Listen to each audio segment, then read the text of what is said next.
This twin-turbo Corvette is, well, technically it's total. I bought this Vette after it was lost to an engine bay fire, and once we tore into it, we found that it had a $30,000 Steve Morris built 7-liter engine. So we decided to see exactly how much a salvage auction engine can take and built a monster twin turbo kit for it with a target of 1,500 horsepower. We have got it to look the part, and that is, yeah, about it. Now we need to do the rest. There's so many things that I love about the design of a C6 Corvette. The fuel system, though, is not at all one of them. From the factory, they use a really clever dual fuel tank design. There's 9 gallons on the driver's side, 9 gallons on the passenger side, and in between the two tanks, there's a metal crossover tube with a bunch of lines inside of it to transfer fuel between the two. The setup does actually work really well. Let me clarify it. Works really well on a stock car. Once you get into building high horsepower Corvettes, though, that require so much more fuel than the factory pump can put out, they're a nightmare to work with. To access the pumps at all,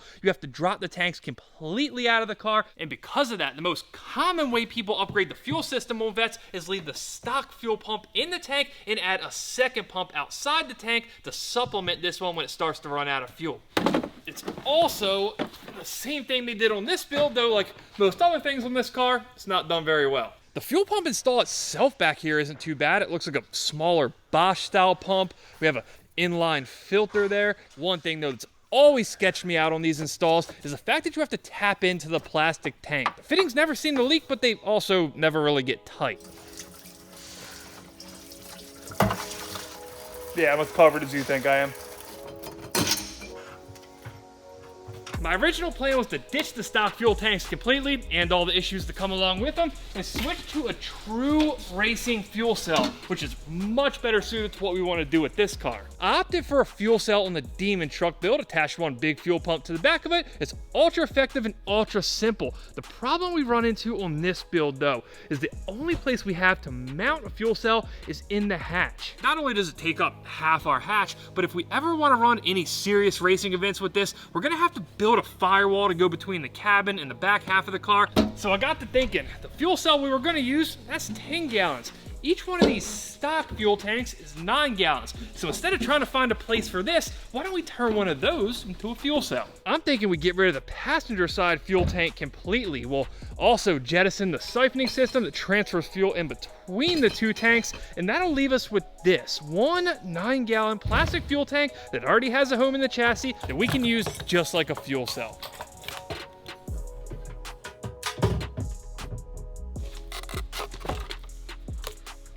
Now, instead of reinstalling our stock fuel pump setup and supplementing it with a secondary fuel pump, we're gonna ditch that completely and replace it with one true badass fuel pump that's capable of supplying all the fuel we'll ever need on this thing. This is the Holley VR2. It's 2 brushless fuel pumps in one housing, and according to Holley, according to their website, it's capable of supporting 4,400 horsepower. Now, there's only one more thing we have to figure out here. We gotta find a way to block off this provision for the fuel tank crossover tube, and being that this crossover tube secured by a weird twist lock design, I think our best shot at getting this to seal properly is to modify the original crossover tube and try to block it off with that.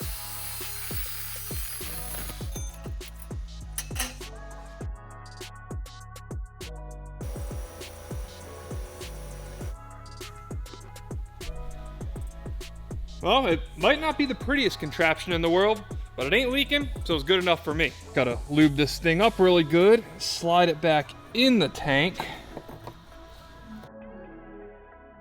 Now we just jam this thing back in here, and we're home free. It is kind of funny that in Corvettes, there's nothing that truly mounts the fuel tank to the car. It's just wedged in there and held up with this aluminum plate. No fuel tank mounting straps, no bars, no braces. Fuel tank done.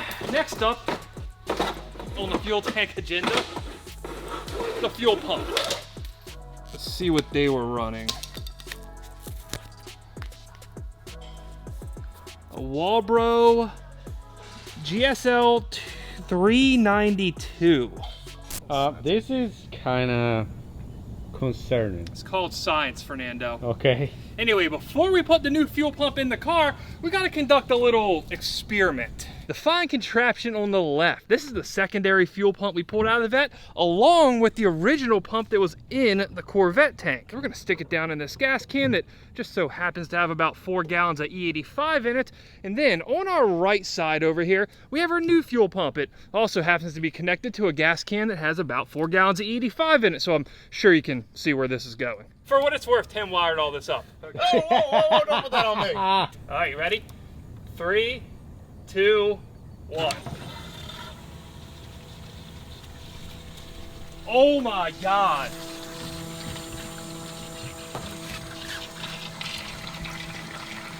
This isn't even gonna be remotely close. That's a lot of flow. Oh, that's a lot of flow. God. This one's maybe a couple inches full. This one's almost, it's over halfway full. That one's running out, cut it.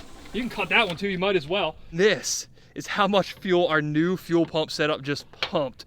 The can is practically empty. The old pump setup, it is a third full, maybe.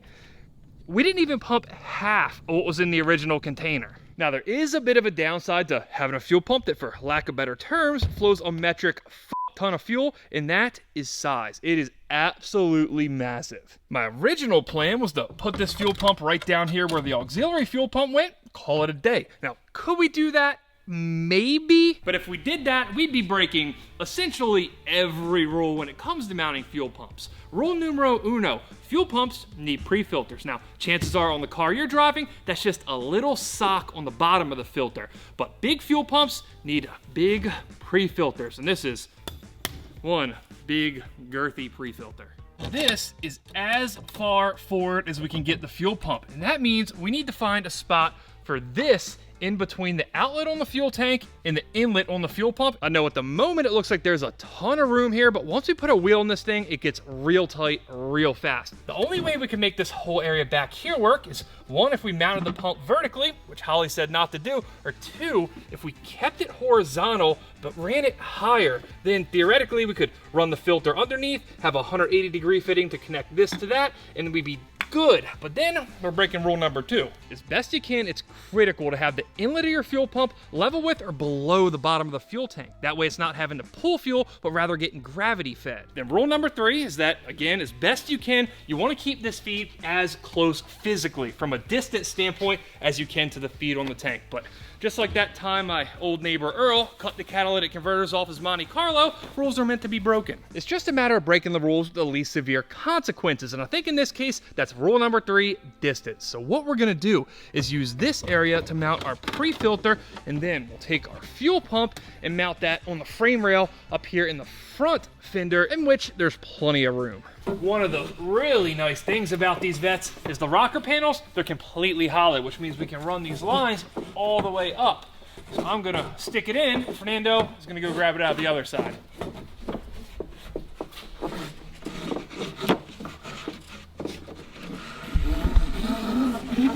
Keep pulling, keep pulling. Right about there.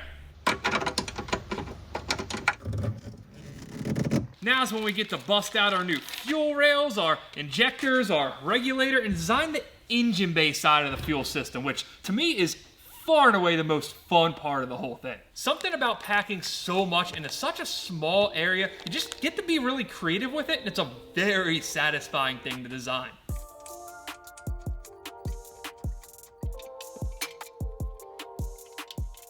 There is not a lot you can say this about when it comes to cars, but with fuel systems, there's 100 different ways to design them, and half of them can be right. While there truly are a mind-numbing amount of ways to design a fuel system in an engine bay, a lot of the decisions you have to make are gonna get decided for you. Sometimes it's due to a space constraint, other times it's simply the power goals you have for the engine dictate that you can't do certain things. And one of the first decisions you gotta make when you're designing a fuel system, at least in a V8, is are you gonna run the fuel rails in series or parallel? To do this whole thing in series, we would take our fuel feed line, go into the back of that fuel rail, then out the front of that fuel rail, then we'd cross under our intake pipe and throttle body and feed into the front of our passenger side rail, then ultimately out the back side of it to our regulator and then back to our gas tank. It's definitely the simplest way to run a fuel system. It's all just one big loop, but it does have its potential problems. Let's say you're out having a good time, you're doing some pulls, your fuel pump back there is working as hard as it can.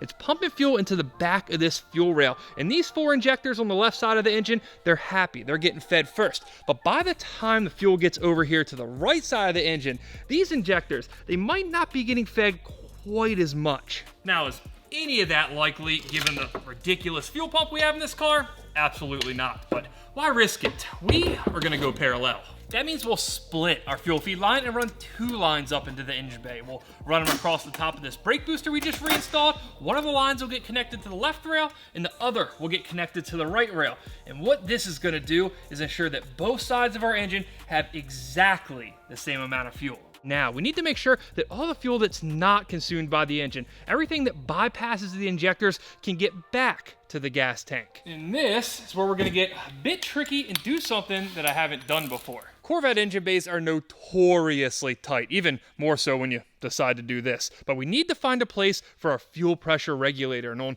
a normal build, we'd probably stick it on the firewall just like we did on the Demon truck, but there's not really a good place for it. So I'm thinking we have this big, empty, and also very dirty hole. Why not fill it?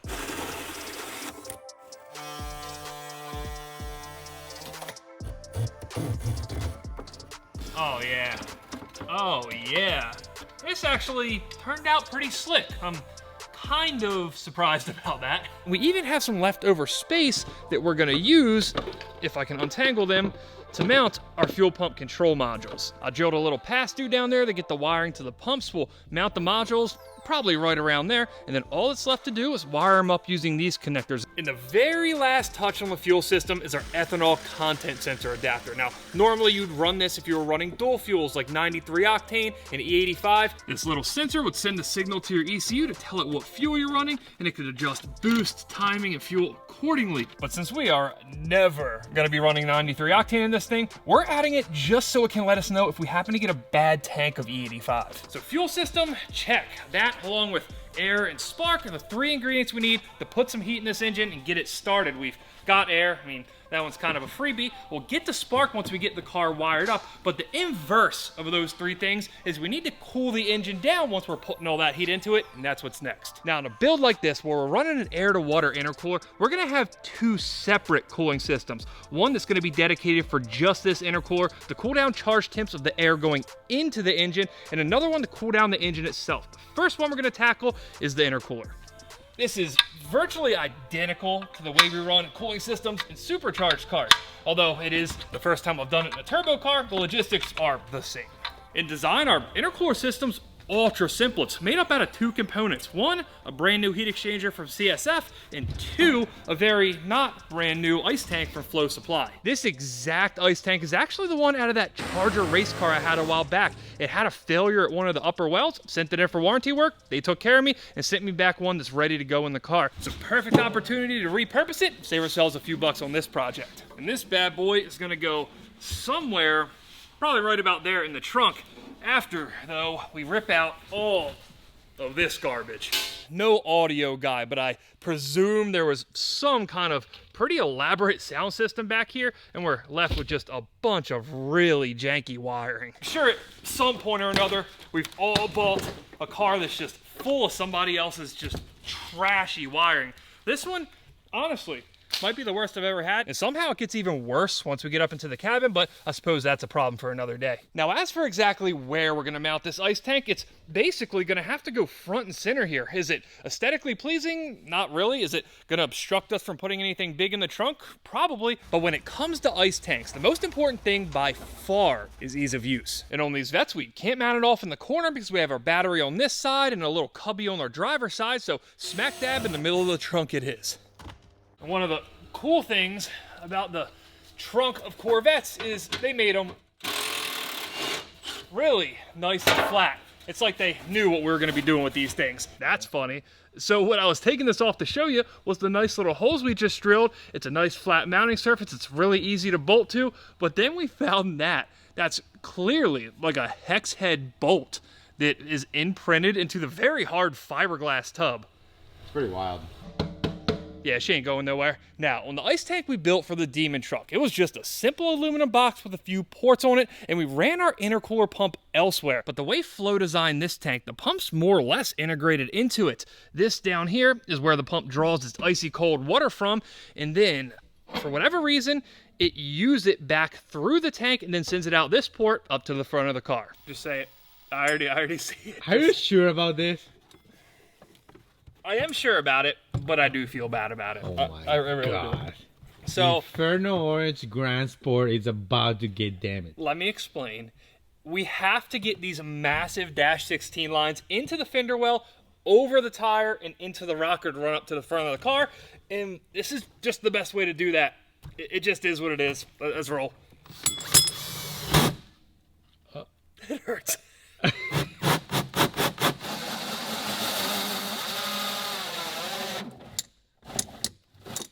How'd you get the fender? I did not no, not do that, okay?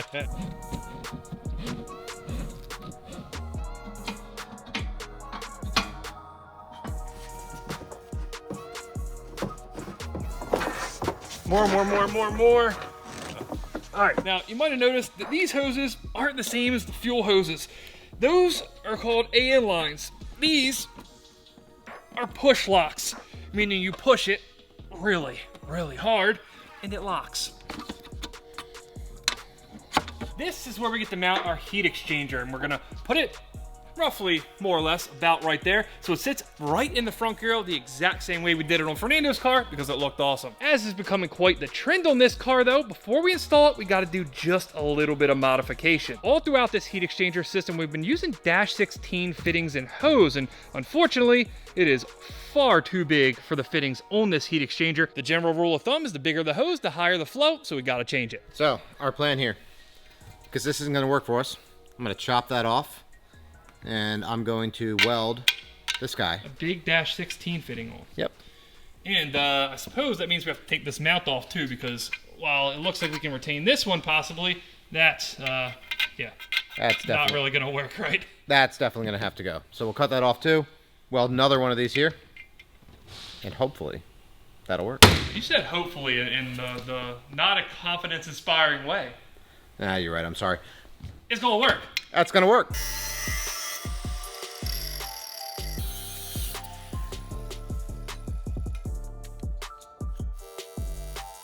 Now with our brackets and fittings welded on, we can go ahead and mount this up here. Go ahead and insert a riv nut into the frame to give us something to mount the core to. Bracket straight test for sure. They work. The brackets do indeed work. So the way we got this whole heat exchanger system set up, this hose is the feed line from the pump on our ice tank. It comes into the bottom of the heat exchanger. That way it forces any air up and out of it. This is our outlet on the heat exchanger, and that curves around to the front of the intercooler. Everything goes through the intercooler, then out the back of it and returns to our tank. Oh yeah. I don't know what it is about cars with front-mounted intercoolers or heat exchangers, but they look so freaking tough. And I think we've officially got the best-looking orange car in the shop with a front-mounted heat exchanger now, right? I mean, top, I can't agree with that. But better than mine, debatable. Come on. Okay, fine. It is debatable. It's not a clear-cut victory because, you know, they do both look awesome. Exactly, yeah. Much in the same way as these fancy new work boots from the sponsor of today's video, Brunt. Yeah, I know what you're thinking here. Lee, I've never seen you wear boots. And for me, it's always came down to one thing, and that's comfort, which I do realize is quite ironic given the position I've now locked myself into here. But the boots I've tried in the past, they've just been so clunky and annoying, I could not wear them. So when Brunt hit us up and said they make the most comfortable work boots on the planet, I was mildly, to put it lightly, skeptical. Turns out though, they were not lying. I'm wearing their 6-inch Compto Marin boots, and they truly feel like something I could wear on a 10, 12, 14-hour workday, and then step out in the parking lot and run a route indistinguishable from Randy Moss. But they're not just comfortable, they're waterproof, they're electrical hazard rated, they're slip and oil resistant, which is especially important if you're around adults' cars because they're constantly leaking. And they offer a risk-free trial, meaning you can pick yourself up a set, wear them to work, and if you don't like them, you can send them back for a full refund. And guys, you can get $10 off your first purchase by going to bruntworkwear.com/ScrapLife10. That's bruntworkwear.com/ScrapLife10 and using code ScrapLife10. Links down in the description. Now back to the build. Now that we took care of our heat exchanger system, we have to knock out the next cooling system, the main cooling system for the engine, which is much more complex. Now the original plan here was to use a factory fitment C6 Corvette radiator by CSF, but unfortunately, due to where we've put these massive turbos, it's not really gonna work out as intended. Don't get me wrong, I think this would technically work, but it's just not a great option. There's so much excess stuff on here. There's transmission cooler lines, oil cooler lines, brackets for the AC condenser, and then the outlets. None of them are in the right place. All the mounting posts, they would have to be changed. I ordered a C6 radiator because after all, we're working on a C6, but we've simply strayed too far away for this to be the best option. So we had to cook up something else. And that is one tiny radiator. Hey. What about two? Why are you rubbing it like that? That's odd. That is interesting. That's right, instead of running one big radiator, we're gonna run two smaller radiators. And while they are smaller surface area-wise, they are also much thicker, so it's not necessarily gonna be as much of a loss to the cooling capabilities as you might think at first glance. And above all else, these are gonna give us virtually unlimited flexibility about where we mount them, which I suppose is what we have to figure out next. We got a couple different options on where we can mount these. The first one that came to mind is right about here. We could pop out the fog lights in the bumper and have it act as kind of like a radiator air duct, but they would sit pretty low. We'd have to tuck them back a little further and knock out some of the headlight housing. I don't think that's gonna be the best option, so we decided to start looking inwards, and by inwards, I mean the engine bay. Almost like they were made to go here. If you lay them horizontally and sit them right next to each other, they fit really well in between the frame rails. So I think the solution just kind of found itself. The only real question is how far down with them do we go? Something like that, kind of level with the heat exchanger, I suppose? Yeah, I think that would work. As long as it clears the bumper. Auto clear the bumper, or we will cut the bumper.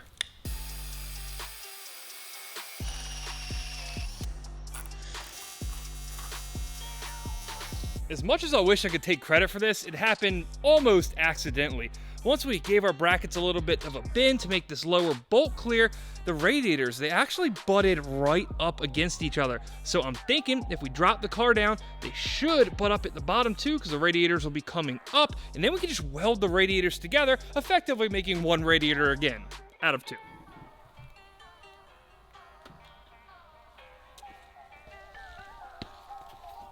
Okay. It did exactly what we wanted. It doesn't usually work out that way here, but it did this time.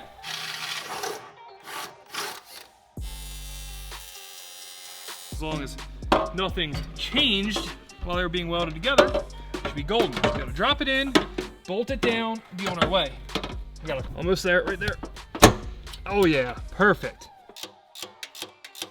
Considering that these radiators were a very last minute call, meaning that we only ordered them once we realized the other radiator we had wasn't gonna work, and they only showed up an hour or two ago, I can't believe how nicely this came out. With our radiators in place, now we gotta figure out a way to get all this coolant moving. And traditionally this would be done with the factory belt-driven water pump, but it's big, it's bulky, it's just not gonna work in this application, being that we decided to put up pipes where the water pump should go.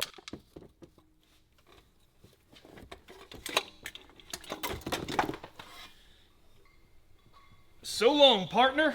So instead, we're gonna use this. It's a remote mount water pump by Aeromotive. We've used this on a lot of different builds for the heat exchanger system, but this time we're gonna use it to do what it's actually designed to do, and that's be the primary water pump on a car. Being that that pump does get remotely mounted and not sandwiched up against the engine like the factory water pump does, we needed to find a way to convert the water inlet and outlet off the block into something that we could attach hose to. And that is where this gem of a product comes in. It's an LS water pump adapter by ICT Billet that's made specifically perfectly for the exact thing we're doing here. Now, as nice and simple as it would be if we could connect those 4 fittings to the 4 fittings on our radiators, it doesn't quite work out that way. We're gonna have to add an expansion tank in the system, which we're gonna run to a -10 fitting that Tim's already welded to the top of each radiator. And just so we're all on the same page here, these aren't any regular -10 fittings. No, these are turbo drain fittings that I decided to modify. We ran out of the ones that were like $3 a piece and decided to cut up a $25 turbo drain fitting. You gotta do what you gotta do. You gotta do what you gotta do, and we did. And with this mounted front dead center like this, we should have 2 really nice, beautiful, symmetrical lines coming out of it to our radiators. Now that Tim's taking care of the big hose, we'll work with the small hose.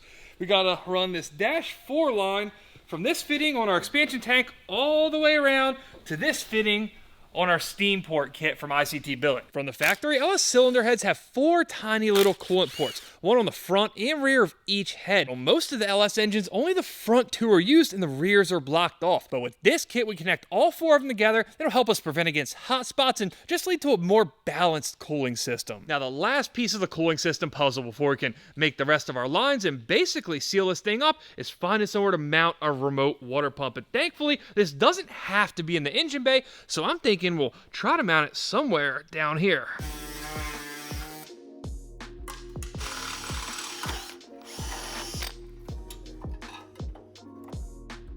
That worked out quite perfectly. It's tucked up in here really nice and neat, doesn't hang down, it's not in the way of anything, and quite ironically, we were able to mount it with a spare set of LS intake manifold bolts. But while we were doing that, we had quite the brainwave, I guess it's called, Tim? Yeah, that's right. Brainwave. Yes. One of the trickiest parts about this whole coolant line fabrication deal is that we have to account for the fact that the turbos themselves are water cooled, meaning we need to get coolant in one side and out the other of both of the turbos. And how we planned to do that originally is with this monstrosity. We were gonna tee into the coolant lines, go out to the turbo, come out the other side, and go into another one of these.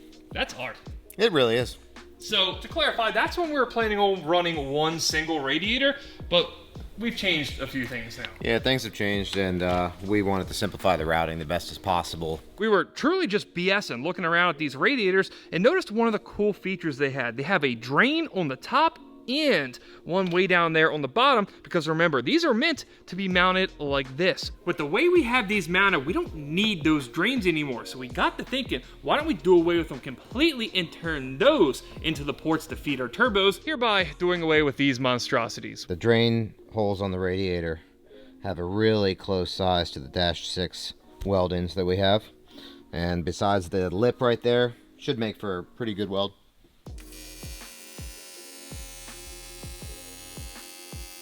After this, the radiators do have way more fittings than I originally anticipated. It's going to be a little crowded down there, but I do think it's going to be nice to have all our lines originating from basically one central location. You know, there is nothing particularly hard about making AN hoses, but when you have to do this many of them, it went way overboard. Yeah, it took a long time, many hours, late night. But we managed to get it done, and as clean as this engine bay looked before, I know it's kind of inevitable, but it muddied it up a little bit. There's a lot going on down there, but all of it's necessary, so I guess what are we really gonna do, right? Looks like a spaghetti. You can say that because you're Italian. Yes. That's cultural appropriation, buddy. What do you mean? You guys already know how we did the turbo cooling deal, but as for the engine itself, we drew coolant from the center outlets on both of the radiators, then came over to our water pump, and then from the water pump, we split into a Y and ran into the engine itself. That's where the coolant works its magic and does coolant type activities, then ultimately comes out this port on the top of that fitting and goes to the outer ports on both of our radiators, hereby making it a closed system and meaning we can check both of our cooling systems off the list. And you're never gonna guess what we're gonna do to celebrate.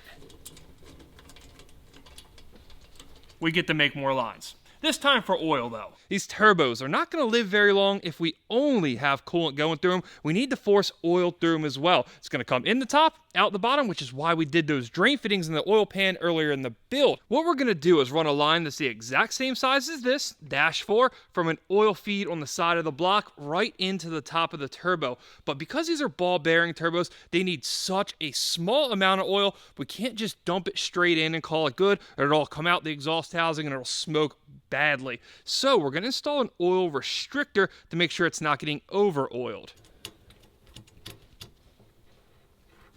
PTFE lines, great line. Very difficult to assemble compared to a standard AN line. And if you haven't used PTFE lines or fittings before, it differs from all the other stuff that we've used in this build because there's a brass olive that sits inside of it. Whereas the fittings we've been using will simply thread into the rubber hose, making them good for about 300 PSI. The brass olive on the PTFE fittings, it'll slide in between the outer shell of the hose and this liner on the inside. And once they're assembled, they're good for 2,500, 3,000 PSI. PTFE does have one other pretty significant advantage though, and that's the size of the line. Both of these lines are -4. This is the line we used for the coolant setup. This is what we use for the turbo oil feeds. The internal diameter, it's the exact same, but the PTFE line, it's half the size on the outside. On the coolant side of things, we didn't have any space constraints, so it really didn't matter what we used. But where these are running, it gets pretty tight pretty quick, so we figured PTFE was the play. Now we need to make sure the oil can get out of the turbos and back to the engine. So we need to find our way from this fitting on the bottom of the turbo all the way back here to this fitting on the side of the oil pan.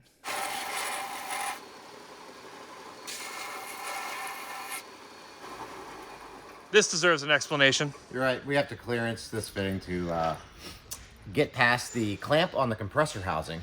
No bueno, that's the unclearanced fitting. Now hit him with the Tim Special.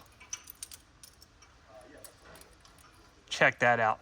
Now, usually clearance is a word I use 100% interchangeably with destroy, but in this case, this is actually clearance. It did what it's supposed to do.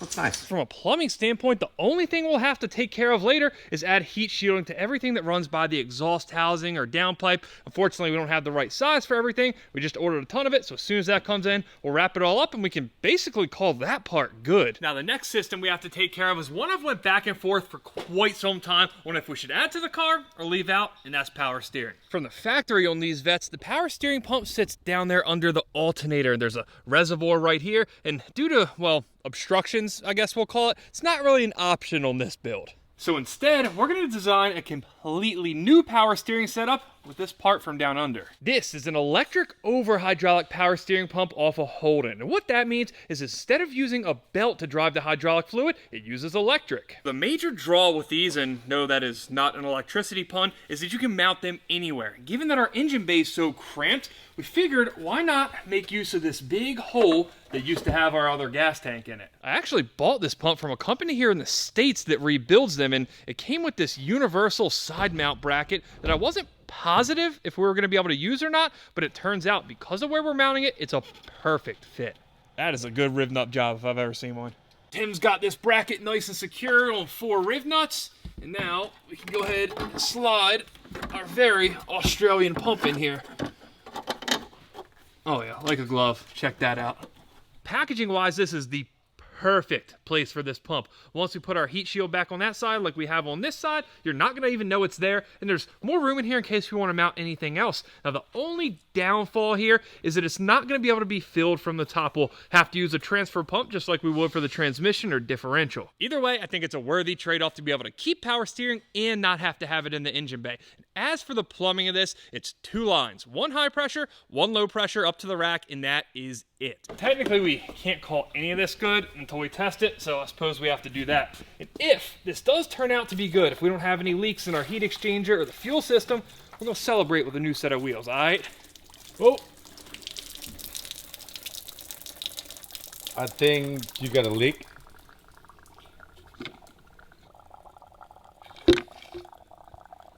Clearly something in our fuel fill design, which was basically just the stock fill going to that driver's side tank, something's wrong because it's just sitting in the filler neck. Did you hear that? Yes. I don't know if you guys could hear it, but that just sucked it all down. So we made a critical design error here. So what we thought were breathers on the top of the tank, turns out they're not breathers. This very moment, or well, at least before we pulled this out, the system was completely sealed so it wouldn't take gas.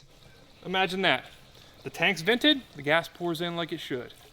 What we'll end up doing here is just welding the AM fitting onto the end of this cat we made and running a breather hose probably up here to the filler neck area, and we'll do something like an inline rollover valve. You ready? No.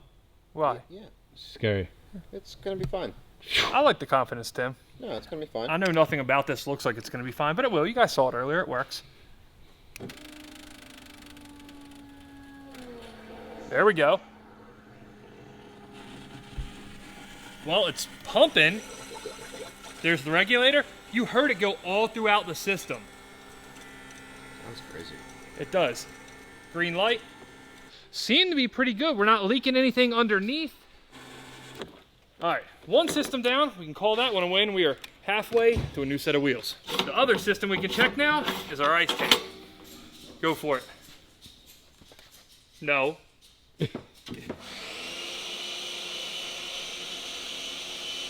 We'll be right back. We got this thing full to the tippy top, and Tim and I were having a little friendly debate here.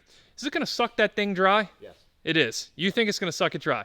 I think it's going to empty the tank. So you think it's gonna suck it dry is what you're saying? I think it's going to empty the tank. I don't know that that's gonna happen. We have a lot of empty 1-inch hose. We have our heat exchanger. We have our intercooler. There is a lot of cooling system capacity that needs to be filled. I don't know if it's gonna take this whole tank, so I guess it's time for a science experiment. I will bet you a sushi lunch. The thing is, I'm not sure. I don't really know either way. Oh, well. I just have to take the opposite side of this, just Obviously. because. Why not? You know. It's good. Yeah. Do we Sushi know? lunch. You got that on camera, right? Sushi lunch. I eat a lot of sushi. This is gonna work one of two ways. Either the pump's gonna pump the correct way or backwards. Let's see. Oh, she's sucking it down. She is, how do you say it? Oh, not even close.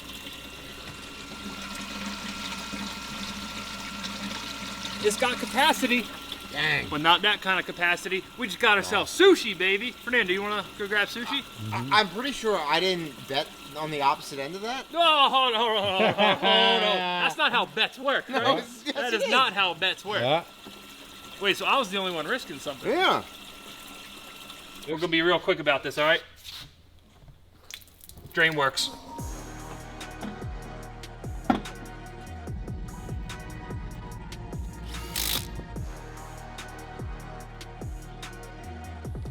These guys are a set of 19-inch LE10s by BC Forged. And outside of the obvious issue here, I could not be more thrilled with the way they look. On the back, we got some big, meaty 345 Toyo RR tires. Now, to be fair, we originally ordered these wheels when this was supposed to be like 1,000 horsepower build. Before we knew what engine was in it, before we knew how crazy things were gonna get, are these gonna hook with the 1,500 horsepower we're planning on making?